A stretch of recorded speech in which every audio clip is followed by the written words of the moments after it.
April 12, 8 a.m. In unpacking a recent shipment of books from the university, I came across an arcane work entitled The Godel Universe.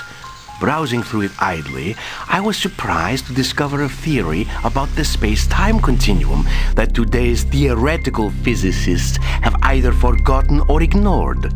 Godel's theory is based on a group of motions of Bianchi type 8, in which the invariant varieties for the motions are three-dimensional hypersurfaces containing null and time-like lines, i.e., the orthogonals to these hypersurfaces are space-like.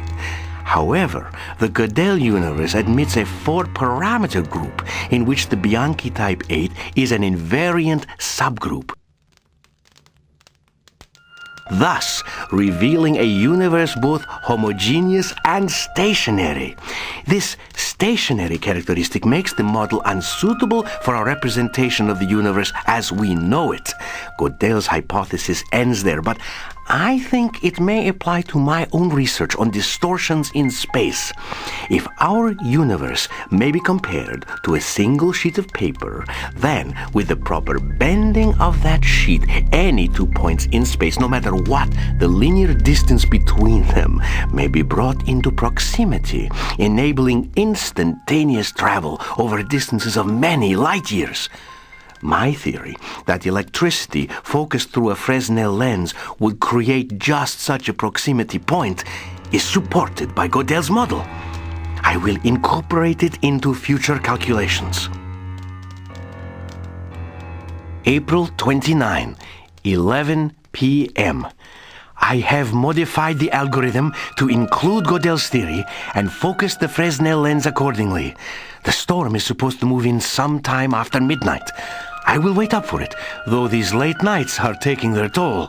Hopefully this storm will be intense and the lightning rod will attract the bolt. If the power modulation tube can withstand the initial blast of energy, it should regulate the flow through the Fresnel lens, which in turn will focus it directly into my device. Maybe this time I will get some conclusive results.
April 12, 8 a.m. Thus, April 30, 7 a.m. Something unexpected and quite remarkable. The storm hit after midnight and peaked shortly before 5 a.m. The lightning was frequent and directly overhead. The energy cells charged quickly to maximum capacity. At 5:25, I made some adjustments to the power modulation parameters and turned on the machine.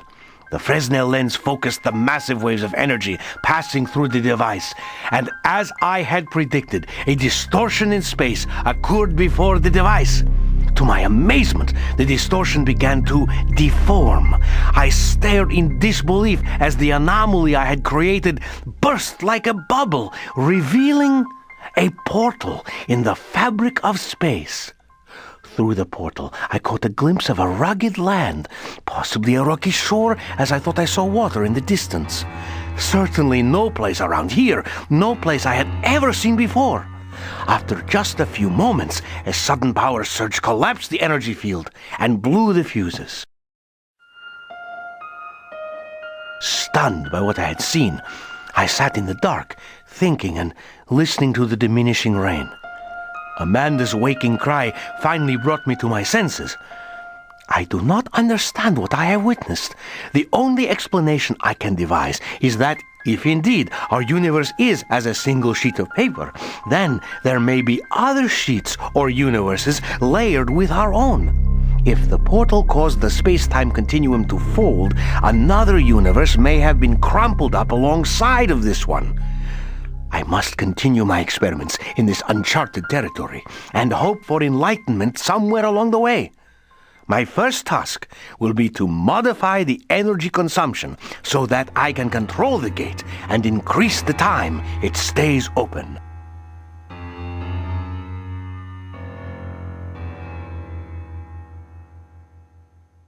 May 2nd, 9 p.m. I have had limited success modulating the power supply, and I am unsure how to stabilize the gate. An hour ago, I programmed the gate to stay open for 6 minutes. It opened and I stepped through. The sensation was strange, but not painful. I felt a strong pulling force, as if my body was stretching like saltwater taffy. The light brightened to an intense glare. My eyes blurred with tears, distorting shapes and colors. Gradually, the pulling subsided and my vision cleared. I found myself standing on the rocky shore I had seen through the portal. I turned and, much to my reassurance, saw the portal still open behind me. A large body of water was just visible at the foot of a narrow path. I heard the muffled roar of the surf, though I was too far away to see the waves. Bending down, I picked up a rock. It seemed solid enough. Affected by a sudden nervousness, I dropped the rock and went back through the portal. This time, the sensation was one of being pushed, almost violently, and I stumbled and fell to my knees on the laboratory floor.